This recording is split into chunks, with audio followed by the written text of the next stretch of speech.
बिस्मिल्लाहिर्रहमानिर्रहीम। अस्सलाम वालेकुम स्टूडेंट्स, उम्मीद करता हूँ आप सब खैरियत से होंगे।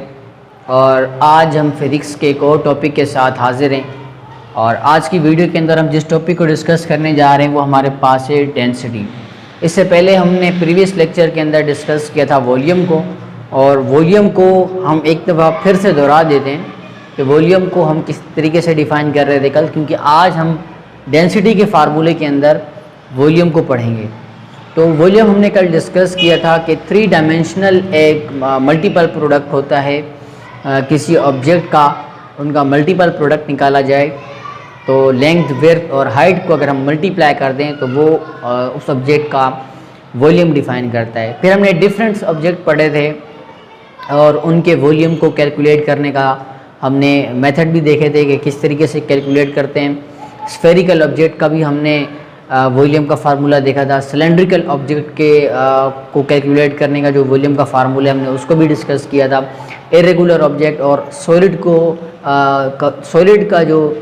इरेगुलर सॉलिड्स और लिक्विड का वॉल्यूम किस तरीके से कैलकुलेट करते हैं, हमने वो सारी चीज़ें डिस्कस की थी। तो आज हम जो टॉपिक डिस्कस करने जा रहे हैं वो हमारे पास है डेंसिटी। तो डेंसिटी की डेफिनेशन हमारे पास है कि the term density of a substance is defined as mass of substance per unit volume. अब डेंसिटी की डिफिनेशन ये बता रही है हमें कि किसी भी ऑब्जेक्ट की डेंसिटी को हम इस तरीके से डिफाइन करते हैं कि एक यूनिट वॉल्यूम के अंदर, अब यूनिट वॉल्यूम अगर मैं आप लोगों को समझाना चाहूँ, जिसे 1 आना चाहिए, जिसका मैग्नीट्यूड क्या होना चाहिए, आपके पास 1 होना चाहिए। उस 1 मैग्नीट्यूड के अंदर ऑब्जेक्ट कितना मास कंटेन कर रहा है, बेसिकली यही उसकी डेंसिटी होती है।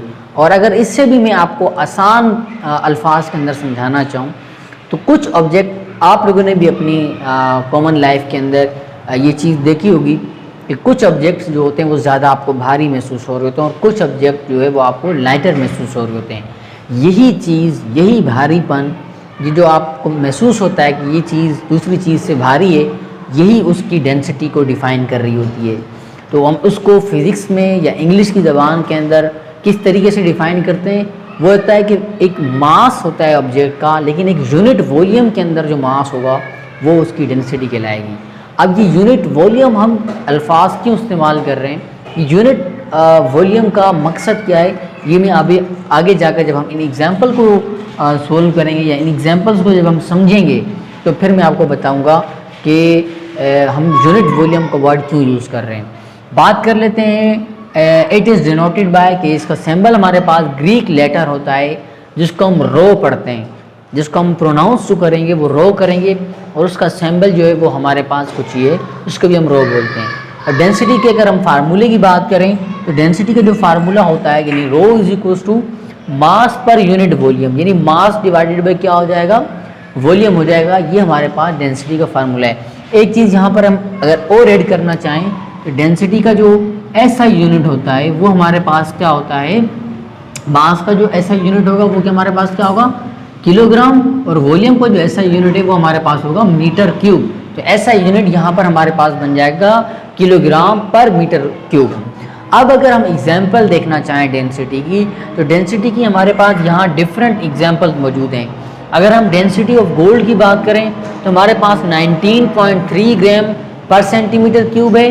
डेंसिटी ऑफ आयरन की अगर हम बात करें तो डेंसिटी ऑफ आयरन जो है वो हमारे पास 7.86 है। इसी तरीके के साथ अगर हम बात करते हैं सिल्वर की, तो सिल्वर हमारे पास 10.49 ग्राम पर सेंटीमीटर क्यूब, वाटर 1 ग्राम पर सेंटीमीटर क्यूब, और डेंसिटी ऑफ हनी जो है वो हमारे पास 1.4 ग्राम पर cm क्यूब। अब अगर हम यहाँ पर देखना चाहें तो हमने यहाँ पर ग्राम पर cm क्यूब, ग्राम आपको हमेशा डिफरेंट नज़र आएगा। आपके पास जितनी भी एग्जाम्पल यहाँ पर गिवन है तो किसी का 19.3 ग्राम आ रहा है, किसी का 7.86, 10.49, 1 और 1.4, यानी इन सबका जो ग्राम है, मास है, जिसको हमने ग्राम के अंदर फिलहाल लिया हुआ है, ये सबका डिफरेंट आ रहा है। लेकिन अगर आप दूसरी तरफ देखना चाहें तो हमारे पास जो वॉल्यूम आ रहा है इन सबका वो हमारे पास यूनिट आ रहा है। यानी ये नहीं है कि आप इसमें मीटर क्यूब लगा रहे हैं या 3 सेंटीमीटर लगा रहे हैं या 4 सेंटीमीटर क्यूब लगा रहे हैं, बल्कि आपने क्या किया, सबको स्टैंडर्ड रखा। इसका भी पर सेंटीमीटर क्यूब यानी 1 सेंटीमीटर क्यूब इसका भी 1 सेंटीमीटर क्यूब, और इन सब का जो यूनिट है वो हमने 1 सेंटीमीटर क्यूब रखा है। अब अगर हम देखना चाहें तो इन सब एग्जाम्पल के अंदर जो सबसे हैवी मेटल है या सबसे हैवी एलिमेंट जो है वो हमारे पास क्या आ रहा है, गोल्ड आ रहा है। इसीलिए हम गोल्ड को कहते हैं गोल्ड एक हैवी मेटल है। यानी गोल्ड 1 सेंटीमीटर के अंदर, सिर्फ 1 सेंटीमीटर का जो वॉल्यूम है उसके अंदर कितना वॉल्यूम, कितना मास कंटेन कर रहा है, 19.3 ग्राम।